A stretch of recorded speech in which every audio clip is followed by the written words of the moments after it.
What's up, exiles and people of YouTube? My name's Corey, and I'm really excited to bring you this build today. This is a build that I made completely on my own from the ground up, and I'm calling it the Jade Charger. This is because we take advantage of the Encase In Jade ability out of the Warbringer tree that gives us incredibly high defense, and we synergize this with a bunch of shield skills that make it so you defend while you use your shield abilities now, thanks to some bug fixes, and this works incredibly well. Also, and thanks to some damage increases on the shield skills as well. Overall, this has resulted in just an insanely incredible playthrough on the warrior for me, and I don't know if I'm ever going to put the shield down now. I was able to get through the campaign, cruel, and even start mapping with the most trash basic gear. No trading involved. So without further ado, let's get into it. I'll show you guys how this build works, what passes I'm using, and what type of gear you need to make this work. This build's going to have you feeling like Bobby Boucher from The Waterboy, I guarantee it.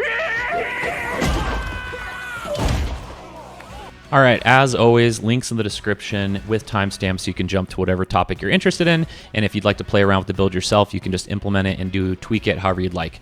So let me talk about the skills that I'm using, what support gems I'm using, and really why this build is so awesome right now. First things first, when you use your shield skills now, you're going to notice that whenever you use a shield skill, you are raising your shield. So they're basically a 2-in-1 now. This was fixed, and it just makes all the shield skills feel so good. Anytime you use shield charge or resonating shield, anything like that, it counts as raising your shield and well, making it like a 2-in-1 ability. So that's the first thing. Second off is the super high stagger and stun potential we're getting with this build because of our main ability, which is shield charge. Not to mention shield charge is awesome because it's a travel skill, so we're leveling super quickly because you're just flying through the maps, charging your way from pack to pack, boss to boss. And currently in maps, I'm 1 or 2-shotting rares, just evaporating the maps. This build is just performing so well. I can't wait to see it go even further. And I'll talk about my future plans with the build at the end of the video when I go over the passive tree. So if we look at shield charge here and go under collision, you can see that it offers 50% more stun buildup. This is a really important key factor of this build. And this pairs incredibly well and synergizes really well with broken armor. And we're going to use cruel methods so that we can break armor incredibly easily. And when we get our first ascendancy, we get Anvil's weight so that all damage breaks armor. And then we're going to pair this with resonating shield, which is basically an AoE ability that breaks the opponent's armor. And all of these work incredibly well together to where you're just constantly staggering the enemy, breaking everyone's armor, and you just have incredible AoE damage while everyone is just tissue paper vulnerable. Touching back on how shield skills now work is raising your shield as well. You can actually make this into a 3-in-1 skill when you get your first spirit gem and you can get Magma Barrier. Now, this is a super awesome ability that makes it so when you raise your shield, it turns it into sort of a parry ability. So if you time it right, you get a huge fire blast out of it. It sets the enemies up for more bone shatters, sets them up for all kinds of combos, and it even gives us endurance charges, which we can use to make our build even better.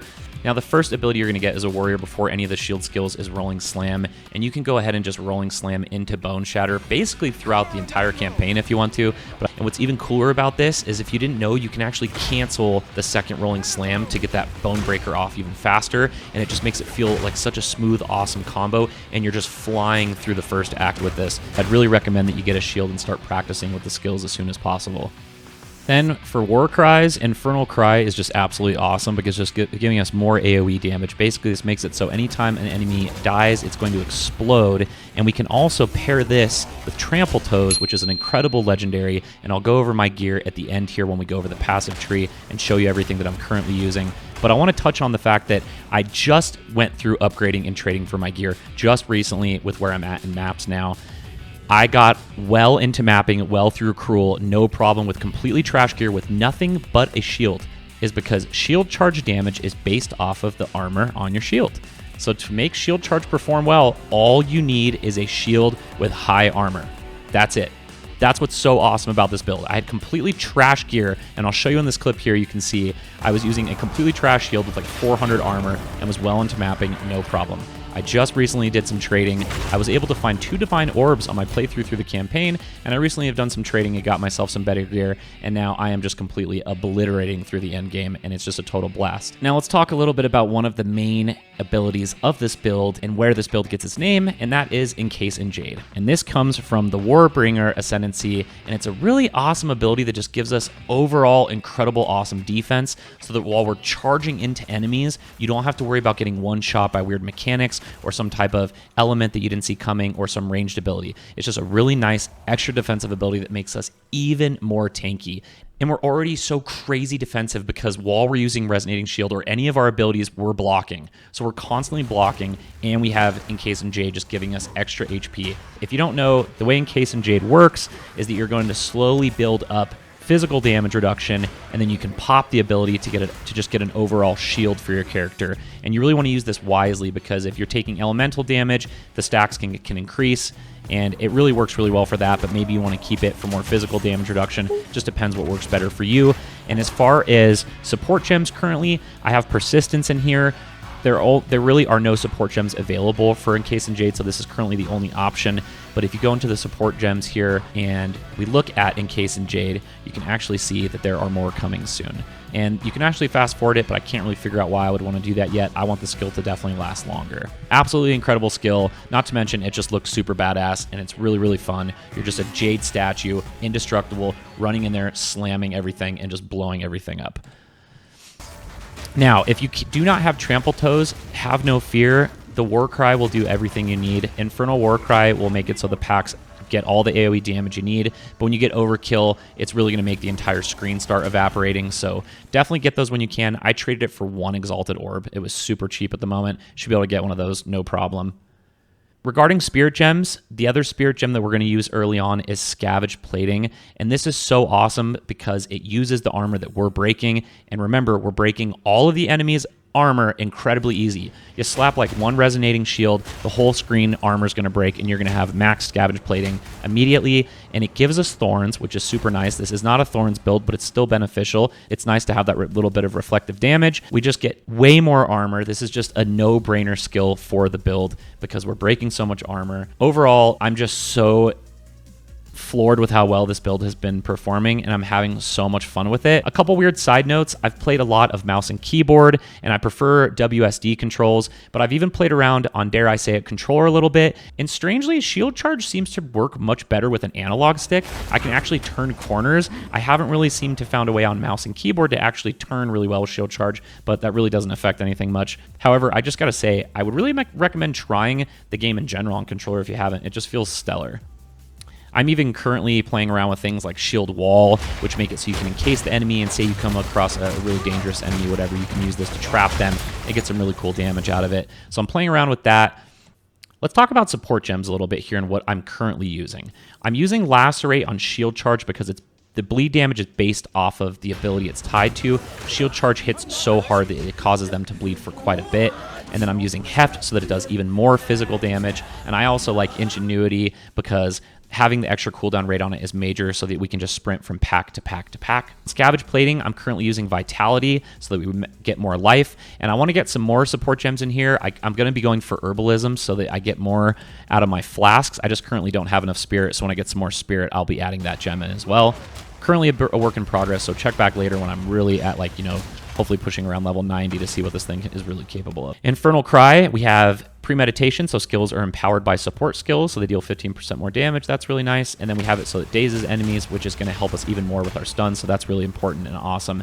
And this is one I want to talk about. This comes a little bit later, but it just feels really good. And so if we use Resonating Shield before Batter Shout, you can see here, supported Warcry skills, they consume fully broken armor to trigger a physical damage explosion. So that's really cool, right? We've exploded all this armor, and whenever you pop your shout, it's going to do an extra AoE attack right on top of it before you slam and they explode. Just tons of AoE damage, so really, really a lot of fun. With Bone Shatter, I have Concentrated Effect to give a little bit more damage. The Impact Shockwave is cool, so when they heavy stun an enemy, it deals the same damage. That's huge. We're heavy stunning all the time. More AoE damage from that. This is an interesting one that I'm just playing with. You can mix and match these. These aren't needed, but Behead is really cool. It's where you can steal basically a modifier that a Rare is using. I'm having a lot of fun with that. Now, these are the really important ones on Resonating Shield that I want to show you.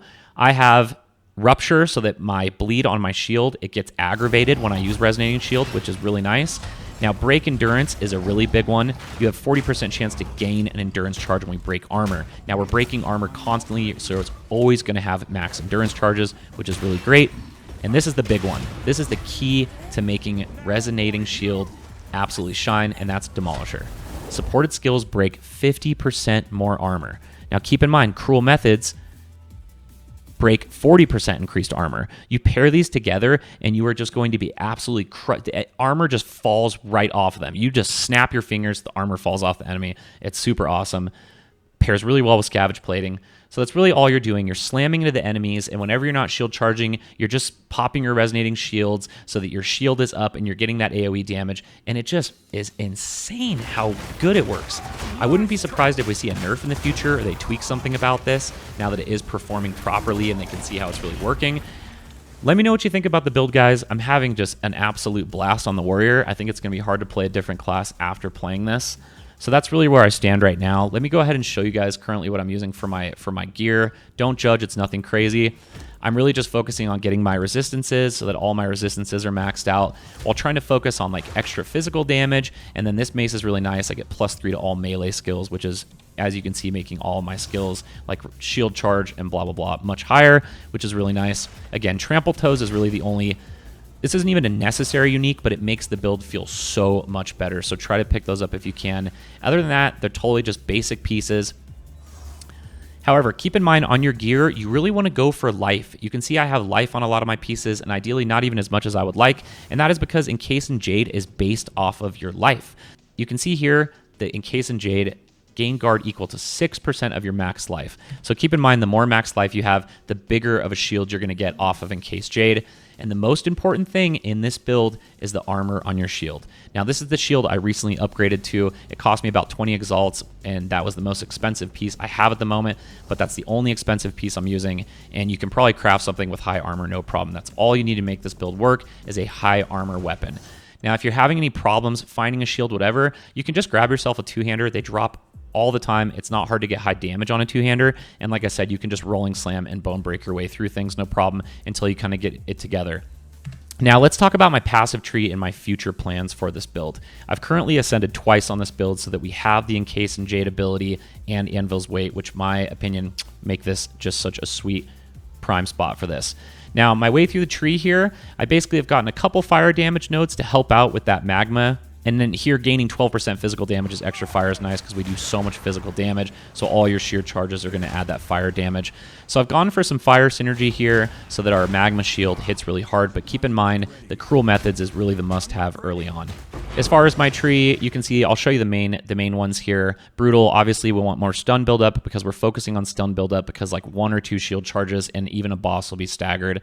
More melee damage, and then I'm focusing on all the different block nodes so that we get more blocks. You'll see as you zoom out here, a lot of my increased damage per chance to block is great, and then increased attack damage per more armor on our shield, which is great because we're stacking a ton of armor. Definitely want to get that laid on. Something that's really important for this build is going to be Resolute Technique. This is really great because as you get up into like Cruel, the enemies have more evasion, and you'll start to notice that your bone shatters will miss. I kind of thought it was a bug at first or something, but I realized I was actually just missing, and you're going to want to slap this on, and it's just going to make your playthrough feel so smooth. Everything connects, the combos feel much better, and this isn't a crit build. You don't need to worry about it at all, so definitely slap that on as soon as you get to it. That's really important. And so that's really about it, right? We're focusing on all stun nodes, blocking with some fire damage, and there's a couple other really incredible, important ones like this that give us life leech whenever we heavy stun an enemy, and we're heavy stunning enemies all the time, so we get a ton of life leech. Now, again, I will link this in the description so you can look at it for yourself. We also use Cacophony, which is going to give us the 40% increased damage on war cries, so our shield charge is just slamming even harder. Now, again, I will link this in the description. And if you think there's something I can improve on, I'd really love to hear it. Please leave me a comment. I'm new to the Path community, and this is all just for having fun and promoting discussion. So please let me know what you think, if there's something I could change. As far as my future plans with the build, I think I'm going to start focusing. Currently, I'm not really having any problems on bosses. It might take a few shield charges, but it's no problem. And we have such massive defense, you don't need to worry. And it's just a walk in the park as far as the fight goes. But as I get higher and start reaching towards those pinnacle bosses, I think I'm going to start leading into some bleed nodes and shock. So that's what's really so awesome about all of this, right? Is that we're just constantly staggering the enemy, breaking armor, no problem, and then you're just defending the entire time while just spraying magma barriers. You just feel like an indestructible powerhouse clearing through the map as you're sprinting from pack to pack. It's such a fun build. I'm having so much fun with it. I really can't recommend it enough that you try it out. And these are just a couple of the skills that I'm really using. You can go ahead and obviously try all kinds of different skills with this, and I recommend you play around with it. Those are just the key core skills that really make it work. I'm currently also even playing around with things. So that's currently where I'm standing now.